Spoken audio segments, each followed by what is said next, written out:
그동안 5번에 걸쳐서 고라 자손이 불렀던 시편을 가지고 말씀을 들었습니다. 오늘은 6번째 시리즈 고라 자손의 노래 마지막 편으로 시편 49편을 보기 원합니다. 오늘 이 시간에도 성령께서 우리의 심령 가운데 함께 하시고 우리의 마음을 열어주시기를 주님의 이름으로 축복드립니다. 말씀은 살아있고 운동력이 있다고 하셨습니다. 살아있다는 것은 우리의 심령에 변화를 준다고 하는 것이죠. 아무런 능력도 없고 죽은 말씀이 아니라 우리의 심령과 골수를 찔러 쪼개기까지 하여 하나님께 가까이 가도록 인도하는 말씀입니다. 제가 오늘 설교 제목을 모든 사람들이 들어야 할 노래라고 이렇게 거대하게 거창하게 붙였습니다. 고라 자손들의 시였기에 제가 노래라고 표현을 했고요. 세상 모든 사람이 들어야 할 노래라면 유명하다는 의미보다는 중요하다는 의미가 더 포함되어 있습니다. 2014년 세계 인구를 70억으로 혹은 더 정확하게 하면 72억으로 잡습니다. 지난 몇 년 사이에 어느 노래를 세상 사람들이 가장 많이 들었는지 아십니까? 유튜브의 조회로 보면 조회수가 20억을 넘은 노래가 있습니다. 무슨 노래였을까요? 놀랍게도 싸이의 강남 스타일이었습니다. 70억의 인구 중에서 20억이라면 대단하죠? 물론 한 번 이상 들은 사람들도 있는 거 제가 압니다. 저도 몇 번 들었으니까 말입니다. 그럼에도 불구하고 20억이라고 하는 조회수가 있는 싸이의 강남 스타일 이야기를 들었습니다. 저는 오늘 이 아침 시간에 유명한 노래도 아니고 유명한 시도 아닌 시편 49편을 가지고 굉장히 대단한 제목을 붙였습니다. 세상 모든 사람이 들어야 할 노래라고 말입니다. 시편 23편을 가지고 그랬더라면 여러분이 조금 이해가 갔을지도 모르겠습니다. 그런데 잘 들어보지도 못하고 읽어보지도 못했고 저도 49편의 이 시편을 가지고 설교를 해본 것은 오늘이 처음입니다. 그럼에도 불구하고 너무 과대한 제목을 붙인 것이 아니었는가 생각할 수 있을 텐데 이 제목은 제가 붙인 것이 아니고 바로 시편 49편에 나오는 내용이 그것이었습니다. 모든 사람이 들어야 할 것이라면 재미적인 면이 아니라 중요한 메시지이기 때문에 그렇다는 것입니다. 오늘 저와 여러분과 이곳에 있는 예수를 믿는 사람이든 믿지 않는 사람이든 어떠한 사람이든 모든 사람이 들어야 할 중요한 메시지가 시편 49편에 나와 있다는 거예요. 시편에는 찬양시가 많이 있습니다. 극심한 어려움 가운데서도 하나님을 찬양하는 모습이 많이 나와요. 하나님을 만난 사람들이 보여주었던 반응이었죠. 어려움을 가지고 주님 앞에 나아갑니다. 하나님, 이 문제 때문에 주님 앞에 부르짖습니다. 주님, 어떻게 하면 좋겠습니까? 그러고 나아갑니다. 그때 하나님이 응답이 나타나게 돼요. 근데 사실은 하나님의 응답이 있느냐 없느냐보다 더 중요했던 것은 무엇이었냐면 그들이 하나님을 만나는 역사가 있게 됩니다. 하나님을 만나고 나오면서 때론 기도 응답이 되지 않았음에도 불구하고 그들이 하나님 때문에 기뻐하고 감사하고 찬양하는 모습이 나와 있어요. 많은 시가 찬양시였습니다. 그런데 오늘 시편 49편은 찬양하는 모습의 찬양시가 아닙니다. 시편의 몇 안 되는 지혜시입니다. 그래서 이것을 wisdom psalm이라고 표현을 합니다. 이 지혜시에는 특별하게 가르침이 있는 교훈의 시라고도 볼 수 있어요. 교훈시라고도 볼 수 있습니다. 우리가 이 땅에서 살아가면서 삶의 지혜가 무엇인지를 가르쳐주는 중요한 메시지가 담겨져 있습니다. 성도는 천국을 바라보고 살지만 아직은 이 땅에 발을 딛고 살아가는 사람들입니다. 이 땅에 사는 성도들이 어떻게 지혜롭게 살 것인가를 시편 49편에 나와 있습니다. 여러분 묵상하시고 말씀 잘 들으시고 집에 가서 또 읽어보십시오. 세상 모든 사람이 들어야 할 하나님의 메시지였습니다. 자, 이 대상은 누구였는가? 그리고 그 핵심의 말씀은 무엇인가? 1절부터 4절 말씀에 나와 있습니다. 뭇백성들아 이를 들으라. 한글 성경에서는 이렇게 시작합니다. 뭇백성들아 이를 들으라. 그런데 히브리 원어에 보게 되면 시편 49편의 첫 단어가 들으라 하는 단어였습니다. 쉬마라고 하는 단어였어요. 들으라 이것을 모든 사람들아. 그러면 이 시편의 시작이 굉장히 중요한 어떤 핵심적인 것을 이야기하면서 이것들을 들으라고 되어 있지 않고 이것을 복수가 아니라 단수로 나와요. 그러면 핵심적인 것이 하나밖에 없다는 거예요. 시편 49편의 가장 중요한 핵심이 무엇인가? 오늘 본문 20절까지 있지만 가르치고 싶은 것은 하나였습니다. 이스라엘 백성들에게 있어서 중요한 가르침이 있었죠. 하나님의 자녀들에게 중요한 가르침은 모든 이스라엘 백성들은 이 말씀을 외우도록 했고 자녀들에게 가르쳐 했고 손목에 메어 기호를 삼고 집 문설주와 바깥에 붙이도록 하는 말씀이 있었습니다. 무엇이었나요? 들으라 이스라엘아, 들으라 나의 사랑하는 자녀들아, The Great Shema라고 하는 표현이었습니다. 그들이 들어야 했던 가장 중요한 말씀이 무엇인지 기억하시죠? 이스라엘아 들으라, 우리 하나님 여호와는 오직 유일한 여호와시니 너는 마음을 다하고 뜻을 다하고 힘을 다하여 내 하나님 여호와를 사랑하라. 하나님은 한 분밖에 없기에 그 하나님을 사랑하고 섬길 것에 대하여 말씀을 했습니다. 신명기 6장 4절 5절 말씀을 하나님의 자녀들이 듣고 배우고 가르치고 묵상하고 따라야 할 말씀이었다면 오늘 시편 49편은 세상의 모든 사람이 들어야 했던 말씀이었습니다. 그런데 그 세상 모든 사람이 들어야 될 시편 49편의 말씀의 핵심이 뭔지 압니까? 어리석게 살지 말라는 것입니다. 어리석게 살지 말라. 이 어리석게 살지 말려고 하는 모습 가운데 두 번이나 반복되어서 나오는, 지난 시간에 인클루지오라고 하는 것을 이야기했죠. 처음과 끝에 같은 모양으로 나오는 부분들을 이야기했는데요. 여기 49편에 나오는 모습 가운데 보여주는 것은 12절과 20절입니다. 12절, 사람은 존귀하나 잔구하지 못하며 멸망하는 짐승 같도다. 20절입니다.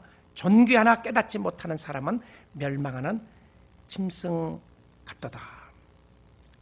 여러분, 이 시편의 서론 부분에 나오는 말씀이 1절부터 4절인데요. 조금 다시 한번 살펴보도록 하겠습니다. 들으라 이를 모든 백성들아. 세상에 사는 모든 사람들이 귀를 기울일 것을 이야기합니다. 들으라고 하는 것은 한 귀로 듣고 한 귀로 흘러버리라는 것이 아니었죠. 그래서 귀를 기울이라라고 이야기합니다. Attentive listening이었어요. 잘 들으라고 하는 표현에서 나타났던 것이었습니다. 세상 모든 사람들을 말하면서 다시 놓치지 않기 위하여 세분화되어서 말합니다. 세상에 사는 누가 들어야 하는 말씀이었나요? 2절 보십시오. 귀천, 빈부를 막론하고 다 들을지어다. 귀천이 누구였습니까? 높은 지위에 있는 사람이죠. 높은 지위에 있는 사람들과 낮은 지위에 있는 사람들, 관원들과 상전들, 종들이라고 볼 수 있습니다. 자, 모든 사람을 포함시켰어요. 높은 지위에 있는 사람이나 낮은 지위에 있는 사람이나 권력이 있는 사람들이나 없는 사람이나 그 다음에 귀천 빈부를 막론하고 들으라. 이 말씀은 부자도 듣고 가난한 사람들도 들으라고 이야기합니다. 높은 지위에 있는 사람들, 낮은 지위에 있는 사람들, 부자들, 가난한 사람들 다 말씀을 들으라고 이야기합니다. 그래서 이 시인은 단순한 시인이 아니라 설교자로서 외치고 있는 거예요. 확성기를 가지고 간절하게 외치는 설교자의 모습으로 나옵니다. 모든 사람이 듣도록 했는데 그 외치는 소리가 고함 지르는 소리가 아니라 작은 소리로 읊조이기 시작합니다. 모든 사람들아, 이 말씀이 너무 중요하니까 다 들으라. 아마 이 말씀을 생각하면 엘리야에게 임했던 하나님의 세미한 음성과 같은 모습이었을 것 같습니다. Gentle whisper, 세미한 음성으로 하나님이 엘리야에게 말씀해 줬던 것처럼 이야기를 하고 있는데요. 그리고 나서는 3절입니다. 내 입은 지혜를 말하겠고 내 마음은 명철을 작은 소리로 읊조리로다. 그의 입에서 튀어져 나오는 모습은 무엇이었냐면 지혜였습니다. wisdom이었어요. wisdom은, 지혜는 삶을 사는 방법에 관한 스킬에 관한 부분이었습니다. 내가 어떻게 삶을 살아갈 것인가, 이게 지혜였어요. 이 땅에 사는 동안에 어떤 방법으로 무슨 스킬을 가지고 살 것인가. 여러분, 컴퓨터를 잘하는 사람은 컴퓨터를 고칠 수 있는 스킬이 있거나 컴퓨터를 다룰 수 있는 스킬이 있다고 이야기합니다. 이 땅에 살아나가는 동안 하나님의 백성들로 살아나가야 할 스킬이 있다는 것이죠. 지혜가 있고 방법이 있다는 것입니다. 그것이 무엇이었나요? 지혜의 근본이 무엇이었죠? 하나님을 경외하는 것이었습니다. 지혜의 근본은 하나님을 경외하는 것이었다. 하나님을 두려워하며 하나님을 인정하여 섬기는 삶이었는데요. 그 지혜 속에서 비유로 말한다고 이야기합니다. 자, 우리 오늘은 성경을 제가 1절부터 20절까지 쭉 강의하는 방법으로 해나갈 건데요. 여러분 성경을 펴시고 그냥 보시면 좋겠습니다. 내가 비유에 내 귀를 기울이고, 자, 지금 비유에 대해서 이야기를 합니다. 지혜를 가지고 설명하는데 비유를 가지고 이야기한다고 그래요. 그 비유에 내 귀를 기울이고 너의 귀를 기울이고 수금으로 나의 오묘한 말을 풀리로다. 자, 근데 이 지혜 속에서 비유로 말한다. 무슨 의미냐면 지혜를 이야기하는데 수수께끼로 풀어주겠다는 거예요. 자, 예수님이 이 땅에 계실 때 비유를 많이 사용하셨어요. 비유의 의도가 무엇이었죠? 깨닫게 하고 깨닫지 못하게 하는 의도가 있었습니다. 어떤 사람은 비유를 통해서 잘 깨닫는 사람이 있었는가 하면 어떤 사람은 그것을 깨닫지 못하도록 돼 있었어요. 자, 근데 그 비유로 수수께끼로 푸는 비유가 무엇이었습니까? 멸망하는 짐승과 같은 것이 수수께끼였습니다. 멸망하는 짐승과 같도다. 그래서 이 이야기를 쫙 풀어나가면서 어떻게 푸느냐면 헐프를 켜서 풀어나가는 거예요. 헐프를 가지고 수금을 가지고 노래하기 시작하면서 모든 백성들에게 아름다운 헐프를 가지고 이 노래를 풀어나갑니다. 자, 여러분 오늘 아침 시간에 한번 상상을 해보십시오. 헐프 소리를 한번 듣는 헐프 소리를 듣는 것을 상상해 보시고 헐프 소리를 들으면서 수금을 들으면서 오늘 설교를 통해서 이 시편 기자가 이 시편 설교자가 우리에게 무엇을 말하는 것인가를 한번 보기 원합니다. 5절입니다. 죄악이 나를 따라다니며 나를 애워싸는 환난의 날을 내가 어찌 두려워하라. 자, 짐승으로 살지 말고 멸망하는 짐승과 같이 살지 말아야 될 것을 핵심적으로 말하면서 그것을 설명하는 것으로 첫 번째가 무엇이었냐면 두려워하지 말 것을 이야기합니다. 두려워하지 말라. 여러분 무엇을 두려워하십니까? 아플까 봐 두려우신가요? 다른 사람들이 싫어할까 봐? 그렇죠. 두렵죠. 비난받을 것 좋아할 사람 아무도 없습니다. 돈이 없어질까 봐 두렵죠. 노후에 어떻게 살 것인가? 아마 돈이 많이 없는 사람은 그것 때문에 두려워할 것입니다. 부부관계가 좋지 않는 사람은 혹시 남편이나 아내가 나를 버리지 않을까 두렵습니다. 여러 가지 두려움에 휩싸일 수 있어요. 이 두려움에 관한 이야기를 하면서 5절과 16절에 반복해서 설명을 하고 있습니다. 16절에도 보게 되면 사람이 치부하여 그의 집에 영광이 더할 때 너는 두려워하지 말지어다. 두려워하지 말 것을 이야기를 해요. 자, 여기서 두려움에 대해서 자유로울 사람은 세상에 아무도 없습니다. 우리는 다 어느 날 어느 순간에 보게 되면 우리의 심령 속에 두려움이 엄습해 올 때가 있는 것을 보게 됩니다. 세상 사는 사람들이 두려워하는 것이 몇 가지가 있는데 크게 오늘 이 말씀 가운데 세 가지를 이야기해 주고 있습니다. 첫 번째는 무엇이었냐면 5절에 보게 되면 죄로 통하여 오는 환난입니다. 죄를 통하여 오는 환난. 죄악이 나를 따라다니며 나를 애워싸는 환난의 날을 내가 어찌 두려워하랴. 죄로 통하여 오는 환난의 큰 것 중에 하나가 무엇이죠? 인간관계의 파괴입니다. 인간관계의 파괴예요. 인간관계의 어려움이었습니다. 죄의 힘은 파괴하는 것이잖아요.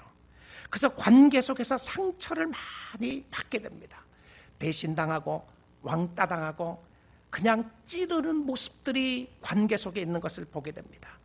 평생 함께 하겠다고 약속했던 반려자들이 배신하는 경우가들이 있고 사랑하는 자녀들로부터 배신당하기도 하고 절대 그렇지 않을 것 같았던 믿었던 사람들로부터 배신당하면 너무 힘들고 아프죠. 교회 성도를 통해서 목회자를 통해서 배신당하는 성도들의 마음의 아픈 모습들이 있음을 보게 됩니다. 육신적인 아픔도 있고 자연적인 재난들로 통해 오는 여러 가지 환난들이 있고 어려움이 있게 되는 것이죠. 이게 두려운 거예요. 사람 만나기가 두렵고 사람들과 가까이 하기가 두렵고 좀 더 가까이 하면 배신당할까 봐 두려워하는 그런 모습들이 삶 가운데 있었던 것을 보게 됩니다. 그래서 두려워하지 말라. 두 번째로 두려워하지 말아야 될 것이 무엇이었냐면 돈의 힘입니다. 돈의 힘이었어요. 여러분 시편 49편을 쭉 읽어보게 되면 사실은 돈에 대한 이야기를 하는 시 중에 하나입니다. 지혜시를 이야기하면서 이 땅에 어떻게 살아야 될 것에 대한 지혜에 대한 이야기를 하면서 물질관이었어요. 물질관, 돈에 대한 부분이었어요. 돈의 힘이었는데 power of money, 돈은 종이인데 이 종이에 물건을 살 수 있는 힘이 있고 사람들을 부릴 수 있는 힘을 실어줬어요. 돈에 힘이 있는데 이것을 가진 사람들에게 자연적으로 나타나는 현상이 무엇인지 압니까? 돈을 많이 가진 사람들, 돈의 힘을 가지고 있는 사람들에게 자연적으로 나타나는 현상이 뭔지 압니까? 6절 말씀에 나와 있습니다. 자기 재물을 의지하고 부유함을 자랑하는 자는 두 가지가 나오죠. 무엇이었습니까? 첫째는 의지한다고 되어 있고요. 두 번째는 자랑한다고 되어 있습니다. 성경이 너무 진리입니다. 세상의 지혜를 찾을 필요 없습니다. 성경을 통해서 지혜를 찾으면 돼요.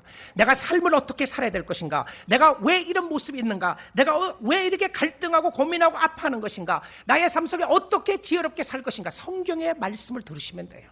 성경에 다 기록되어 있습니다. 그렇죠? 돈이 있으면 그것을 의지하게 됩니다. 지갑에 돈이 많이 들어있으면 든든하죠. 그렇지 않습니까? 신앙인은 아니라고요?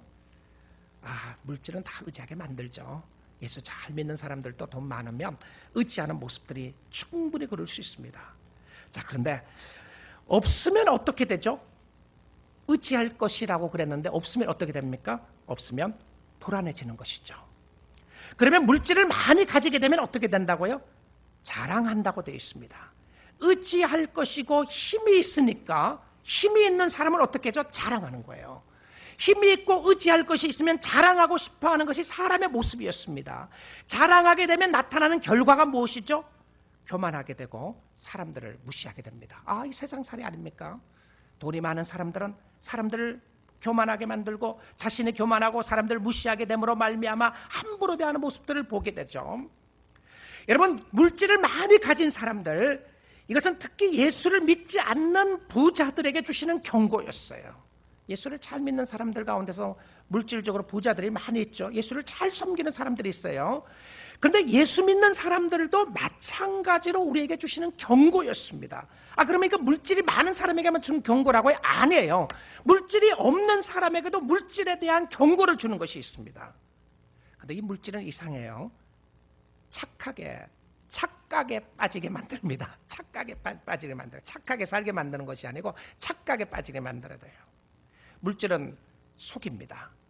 속이는데 그 속임수에 사람들이 다 빠져나가요. 그 속임수가 뭔지 압니까? 이 시편에 나와 있어요. 무슨 속임수인지요. 7절에 보게 되면 아무도 자기의 형제를 구원하지 못하며 그를 위한 속전을 하나님께 바치지 못할 것은 그들의 생명을 속량하는 값이 너무나도 엄청나서 영원히 마련하지 못할 것입니다. 그가 영원히 살아서 죽음을 보지 아니할 것인가. 그러나 지혜 있는 자도 죽고 어리석고 무지한 자도 함께 망하며 그들의 재물을 남에게 남겨주고 떠나는 것을 보게 되리로다. 자, 이 모습 가운데 볼 수 있는 것은 무엇이냐면 물질이 물건을 살 수 있고 편안하게 살 수 있도록 하지만 할 수 없는 것이 있다는 것을 알아야 합니다. 이걸 속이는 거예요. 물질이 할 수 없는 것이 무엇이죠? 7절부터 8절 사이에 세 가지가 나옵니다. 무엇을 못한다고요? 첫째는요, 형제를 구원하지 못한다. 무엇이었습니까? 돈으로 구원을 사지 못한다고 되어 있습니다.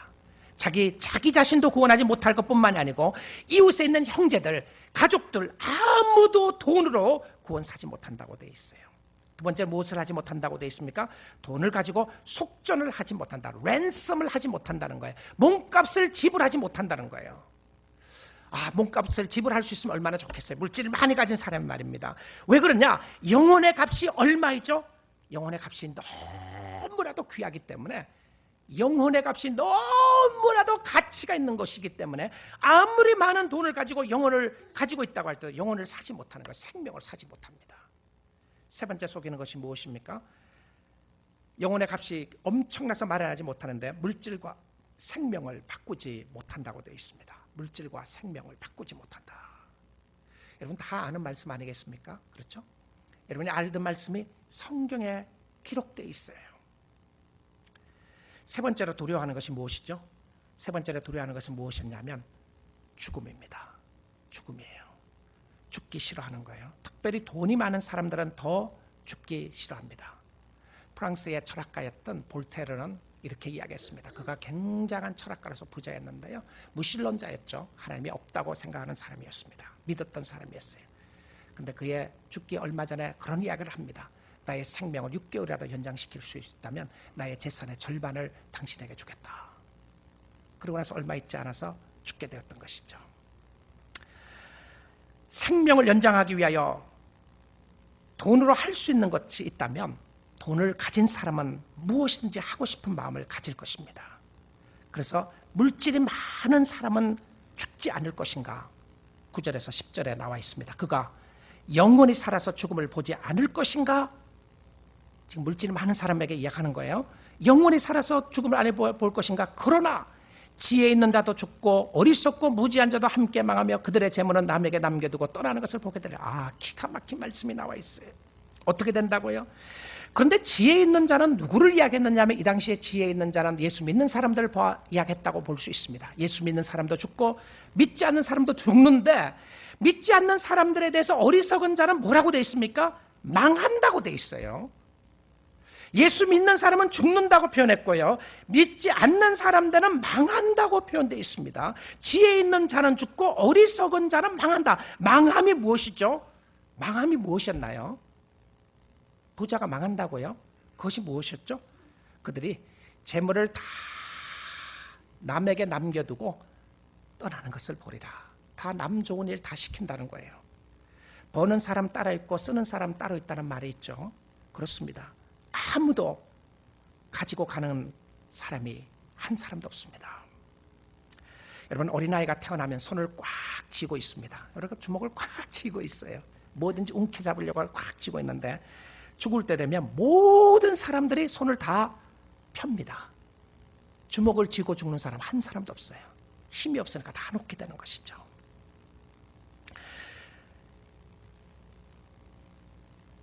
죽을 때에 아무것도 가지고 가지 못한다는 말 모르는 사람 한 사람도 없습니다. 그렇죠? 그런데 문제가 뭐죠? 그럼에도 불구하고 이 시편은 모든 사람들에게 선언하면서 왜 들으라고 그랬죠? 왜 그러냐면 모든 사람이 착각하고 살아갑니다. 대단한 착각입니다. 대단한 착각이 어디에 나오느냐면 바로 11절에 나옵니다. 그러나 다 떠나는 것을, 재물은 남에게 남겨두고 떠나는 것을 보게 되리라. 돈이 있는 사람들, 물질을 가진 사람들 다 결과적으로 두고 떠날 텐데, 그러나 이 시편에서 놀라운 메시지의 착각을 선언합니다. 그러나 그들의 속 생각에, 마음속에는 어떤 생각을 하고 살아나가는가? 내일 죽더라도 죽을 수 있음에도 불구하고 그들의 마음속에는 무슨 생각을 하고 살아나가느냐 하면 그들의 속 생각에는 그들의 집은 영원히 있고 그들의 거처는 대대에 이르리라 하여. 기가 막힌 말씀이죠. 인생을 살아가면서 이렇게도 정확하게 우리의 갈등과 고민과 아픔과 우리의 자랑과 우리의 교만과 이런 모습을 철저하게 정확하게 꼬집어주면서 이야기하는 모습을 보여주고 있습니다. 그런데 살아있는 동안에 생각하기를 죽을 거라고 생각하면서도 영원히 살 것이라고 생각하고 산다는 거예요. 이게 무슨 말이죠? 무슨 말입니까? 끝까지 예수 안 붙잡고 하나님 붙잡지 않고 물질 붙잡다가 살다가 죽는다는 거예요. 여러분, 어떻게 살아야 되겠습니까? 그런데 기가 막힙니다. 근데 그런 사람들이 이렇게 한다고 되어 있습니다. 그들은 땅을 구입했어요. 땅을 많이 사갔고요. 땅을 사다 놓고 뭐라고 이야기합니까? 자기 이름으로 부르도다. 이렇게 돼 있죠. 그들의 토지를 자기 이름으로 부르도다. 제 이야기를 하면 박영배 땅이다. 이렇게 해놓고 땅 이름을 다 붙여놓는 거예요. 저 땅 사는 거 하나도 없습니다. 인베스트먼트 회사를 만들어서 그 회사의 이름을 자기 이름으로 해놓는 것이에요. 그래서 영원할 것으로 생각합니다. 전능한 구약학 교수인 브루스 월키 목사님은 이것을 가르쳐서 이렇게 이야기했습니다. 이런 모습에 있는 것은, 자기 이름을 내고자 하는 것은 물 위에 자기 이름을 쓰는 것과 같다라고 그렇게 표현을 했어요. 물 위에 자기 이름을 쓰는 것과 같다. 하나님을 버리고 하나님을 함께하지 않는 모습이었죠. 예수님이 이 시편 49편을 배경으로 해서 가르쳐 주었던 비유가 하나가 있습니다. 바로 부자에 관한 비유였어요. 어느 날 부자가 창고에 곡식이 가득한 것을 바라보게 되었습니다. 그리고는 자기의 영혼에게 이야기합니다. 내 영혼아, 이제는 먹고 마시고 즐기자. 영혼에게 이야기했어요. 이만하면 됐다. 인생을 마음껏 즐기자. 하나님 없이 예수 믿지 않아도 되고, 내가 돈 쓰게도 바쁜데 내가 예수 믿을 시간이 어디 있겠는가. 그때 예수님이 이렇게 이야기했습니다. 오늘 내 영혼을 찾으려니 네가 가진 것 다 누구 것이 되겠느냐. 오늘 내 영혼을 찾으려니. 사람은 정말 대단합니다. 시편이 무엇이라고 하는가요? 물질이 힘을 가지고 함부로 하며 하나님 없이 사는 사람들을 무엇으로 표현하고 있습니까? 하나님 없이 사는 사람들의 무엇으로 이 시편은 수수께끼로 표현했느냐 하면 멸망하는 짐승 같다고 이야기했어요. 이것은 사람을 비하하는 표현이 아닙니다. 사람을 비하하는 표현이 아니고요.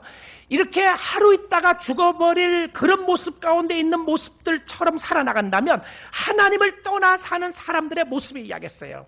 여러분, 바깥에 있는 짐승들, 마음대로 사는, 쓰레기통을 뒤지며 사는 짐승들을 바라보면서 부러워할 사람 아무도 없습니다. 쓰레기통을 뒤지면서 먹을 것을 찾아다니는 쥐들을 보면서 부러워할 사람 아무도 없지 않습니까? 하나님 없이 사는 사람들, 물질을 의지하면서 사는 사람들, 내일 죽을지도 모르고 자신만의 배를 채우기 위하여 사는 사람들, 그들이 어리석은 사람이었습니다. 이 말씀은 부자들에게만 들어야 할 말씀인가요? 아니었습니다. 이 말씀은 높은 지위에 있는 사람들만 들어야 할 말씀이었습니까? 아니었습니다. 세상에 있는 모든 사람이 들어야 할 메시지였는데, 물질과 함께 기뻐하는 사람들, 그러면 가난한 사람들에게 들어야 될 메시지가 무엇이죠? 물질이 있는 사람들에게, 그 사람들에게만 굽신거리고 그 사람들만 부러워하고 그 사람들만 따라가고 자기의 없음을 낙망하며 절망하는 사람들 들어야 할 모습이었어요. 무엇이었습니까? 그 사람들을 부러워하지 말려는 것이었습니다. 부자들을 부러워하여 그들의 모습대로 따라가고자 하는 사람들, 멸망이 그들의 종말인 줄도 모르고 따라가는 사람들, 없다고 하는 사람들에게도 같은 메시지를 주었다고 하는 말씀이었습니다. 어리석은 사람들의 멸망의 모습이 어떤 것이었나요? 14절 말씀입니다. 이것이 바로 어리석은 자의 길이며 그들의 말을 기뻐하는 자들의 종말이로다. 13절에 12절 말씀의 결론으로 나오는 말씀이었어요. 14절 보십니다. 그들은 양같이 수월에 두기로 작정되었으니, 그들이 누구였죠? 어리석은 사람들입니다. 멸망할 짐승처럼 마음대로 하나님 없이 사는 사람들을 이야기했어요. 그런데 시편 49편 14절은 이렇게 이야기합니다. 그들은 양같이 수월에 두기로 작정되었으니, 그들을 양으로 표현을 했어요. 염소라고 되어 있지 않고 양이라고 되어 있는데, 양이면 목자가 있어야 되는 것 아니겠습니까? 그렇죠. 목자가 있어야 되는 거예요. 여러분, 하나님을 믿지 않고 물질을 따라가고 물질이 최고인 것으로 생각하는 사람들을 오늘 이 시편에서는 양으로 표현했어요. 양으로.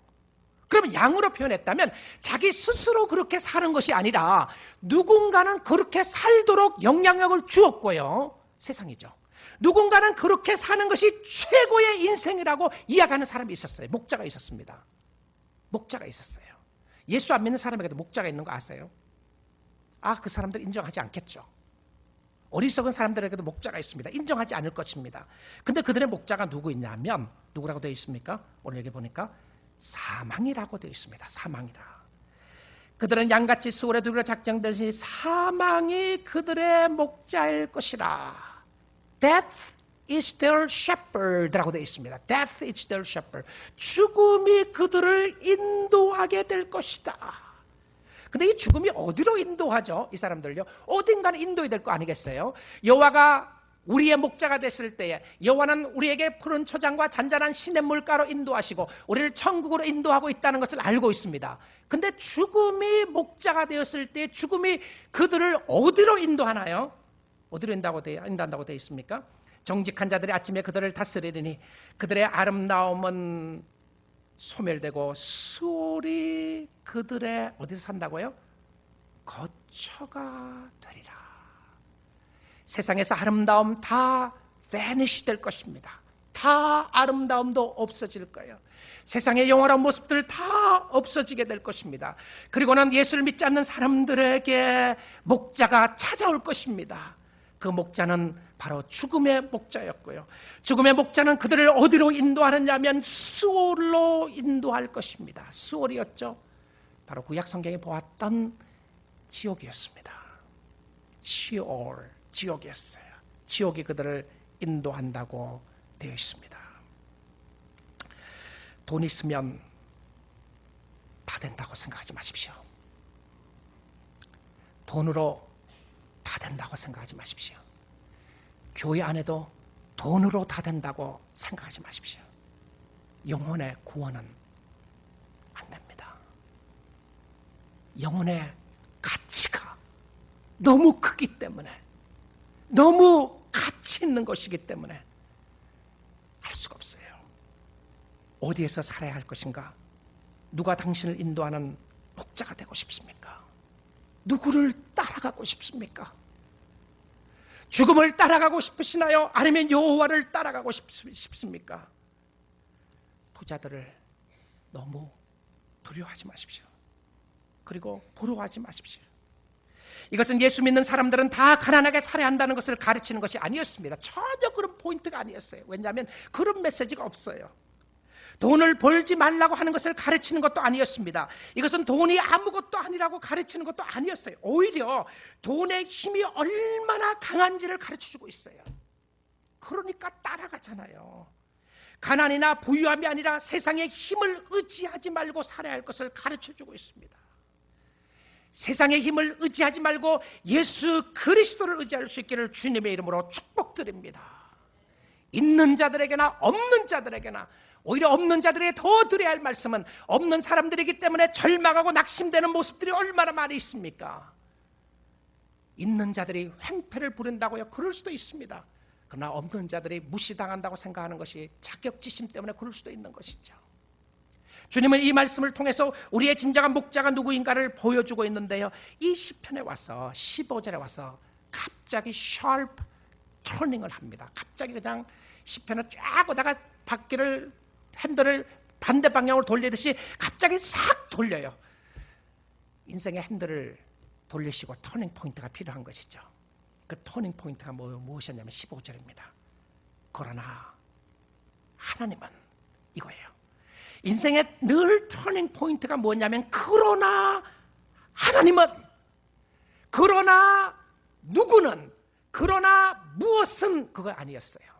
그러나 하나님은 이것이 터닝 포인트였는데요, 부자있냐 가난한 사람이냐가 아니었습니다. 누구라고 돼 있죠? 그러나 하나님은 가난한 사람들을 인도하게 될 것이다. 하나님은 부자는 인도하지 않을 것이다. 그렇게 돼 있잖아요. 뭐라고 돼 있습니까? 그러나 하나님은 나를 영접하시리니, 이 나 속에 여러분이 들어가야 되는 거예요. 믿습니까? 나 속에 여러분이 들어가야 되는 거예요. 여러분, 부자이냐 가난하냐, 높은 위치에 있느냐 낮은 위치에 있느냐, 그것이 아니고요, 가정에서 어떻게 살아나가는가, 한국 사람인가 미국 사람인가 어떤 사람인가, 그것이 중요한 것이 아니었고, 그러나 나 속에, 여기 여러분이 들어가야 되는 거예요. 그러나 하나님은 나를 영접하시리니. 자, 이 모습 속에서 보여주는 것이 무엇이었습니까? 하나님을 인정하는 자녀들을 말하는 것이죠. 하나님의 자녀들은 세상에 이름을 남기기 위하여 사는 사람이 아니었고, 세상의 물질의 다스림 속에 사는 사람이 아니었고, 물질 많기 때문에 교만하여 사람들을 무시하는 사람들 아니었고, 없기 때문에 좌절하고 절망하는 사람들이 아니라 하나님을 아버지로 모시며 그를 왕으로 섬기는 사람들이었습니다. 세상에서 하나님을 신뢰하는 사람들이었어요. 하나님은 그를 인도하십니다. 자기를 신뢰하는 사람을 인도하세요. 다 죽지만 우리의 거처가 시올이 아니었습니다. 수올이 우리의 거처가 아니었어요. 그래서 뭐라고 이야기합니까? 그러나 하나님은 나를 영접하시니, 그러므로 내 영혼을 어디에서요? 수올의 권세에서, 수올에서가 아니고 수올의 권세라고 되어 있어요. 뭐라고 되어 있습니까? 죽음의 힘에서, 죽음의 권세에서, 지옥의 권세에서 나를 건져내시리로다. 아멘 하셔야 되는 거죠? 아멘. 다 죽지만 수올의 거처가 아니었습니다. 하나님이 내 영혼을 죽음의 권세에서 구원하여 이끌어내시는데 여기서 독특한 단어를 쓰고 있습니다. take me라고 하는 단어를 써요. take me라고 하는 이 단어는 독특한 단어로서 하나님이 에녹을 이끌어서 죽음을 보지 않고 천국으로 갈 때 썼던 똑같은 단어였습니다. 하나님이 이끌어 가신다고 하는 표현이었어요. 브루스 워키 교수님은 이것을 가르쳤어요. 구약 성경에 나오는 부활이라고 이렇게 표현했습니다. 부활. 인간이 할 수 없는 것을, 돈의 힘이 할 수 없는 것을 하나님이 하신다. 하나님이 일으키신다. 하나님이 자녀들을 일으켜 세우시고 물질이 우리를 일으켜 세우는 것이 아니라 하나님이 일으켜 세우신다. 우리의 영혼을 세우는 것은 하나님이신 줄 믿습니다. 그래서 부에 대해서 다시 설명합니다. 부에 대해서 다시 쭉 또 설명을 해요. 16절입니다. 사람이 치부하여 그의 집에 영광이 더할 때에 너는 두려워하지 말지어다. 다른 사람들이 이야기하는 거예요. 다른 사람들이 잘 사는 거 보고 부러워하지 말라고 이야기한 것이 아니고 뭐라고 되어 있습니까? 두려워하지 말래요. 두려워하지 말려고 되어 있습니다. 이것은 물질을 가지고 행포하는 모습이 있을 수 있다는 거예요. 형제들 사이에서도요. 더 잘 살면 못 사는 사람 행포를 부를 수가 있다는 거예요. 그래서 뭐라고 이야기해요? 저놈 죽일 놈이다. 그렇게 하라고 되어 있는 것이 아니고 너는 뭐 어떻게 하라고요? 두려워하지 말래요. 두려워하지 말려고 그랬어요. 두려워하지 말자다. 그리고 나서는 17절 다시 설명을 합니다. 그가 죽으면 가져가는 것이 없고 그의 영광이 그를 따라 내려가지 못합니다. 아무도 영광을 가지고 갈 사람 아무도 없어요. 죽을 때 가져갈 것도 없지만 영광을 가지고 갈 사람도 없습니다. 18절입니다. 그가 비록 생사에 그가 자기가 살아있을 동안에는 자기를 축하하며 스스로 좋게 함으로 사람들에게 칭찬을 받을지라도 정말 저는 이 시편도 너무 아름다운 시예요. 자기를 칭찬하고 자기를 좋게 여기고 사람들에게 칭찬을 받을지라도 그들은 그들의 역대 조상들에게로 돌아가려니 죽는다는 것이죠. 영혼의 빛을 보지 못하리로다. 마지막 헐프를 탁 빼서 이야기합니다. 존귀하다고 하는 표현은 세상에 많은 것을 가진 사람의 표현이었습니다. honorable하다. 실질적인 언어를 이야기한 것이 아니고 세상의 언어를 이야기했어요. 존귀하나 뭐라고요? 깨닫지 못한 사람은 이게 위스덤이었습니다. 깨닫지 못한 사람은 멸망하는 짐승 같도다. 사랑하는 성도 여러분, 어떻게 살아야겠습니까? 어떻게 살아야겠습니까? 이 땅에서 영원히 살 것처럼 살고 있지 않습니까? 하나님을 인정하며 사십시오. 하나님을 인정하는 사람은 돈이 전부라고 생각하는 사람들이 아니었습니다. 말은 그렇게 하지 않더라도 행동으로 그렇게 하면서 사는 사람들이 아니었어요. 누가 당신의 주인입니까? 물질입니까? 정말 물질이 아니라고 생각하는가요? 여러분, 돈이 없기 때문에 물질이 아니라고 생각합니까? 천만의 말씀입니다. 돈이 많기 때문에 물질이 아니라고 생각합니까? 천만의 말씀입니다. 우리의 마음속에는 그런 마음이 늘 생기게 돼 있어요. 그러면 여러분 물어보십시오. 왜 이렇게 불안하냐고 말입니다. 왜 그렇게 불안하죠? 왜 그렇게 없기 때문에 주눅이 들고 있기 때문에 교만하지 않습니까? 하나님께 드리는 것 너무 아까워하지 않습니까? 하나님 뺏어갈까 봐 두려워해서 못 드리고 있지 않습니까? 그리고도 하나님이 여러분의 주인이라고 말할 수 있겠습니까? 물질이나 돈의 힘이 아무것도 아니기 때문에 하나님께 드리는 것이 아니라 오히려 세상의 힘이 이것이기에, 세상의 힘보다 더 강한 하나님이 있다는 것을 알기에 하나님께 드리는 사람은 멋진 사람들이었습니다. 여러분, 헌금하는 것이 아까우시나요? 그리고도 하나님이 최고라고 말할 수 있겠습니까? 하나님을 신뢰하십시오. 세상 모든 것을 주관하시고 당신을 주관하신 하나님, 당신의 영혼을 인도하실 하나님을 바라보며 믿음으로 주님을 신뢰하며 살 수 있기를 원합니다. 세상 모든 사람에게 주었던 메시지였고 바로 저와 여러분이 들어야 할 메시지였습니다. 그것은 영생에 있는 것이었습니다.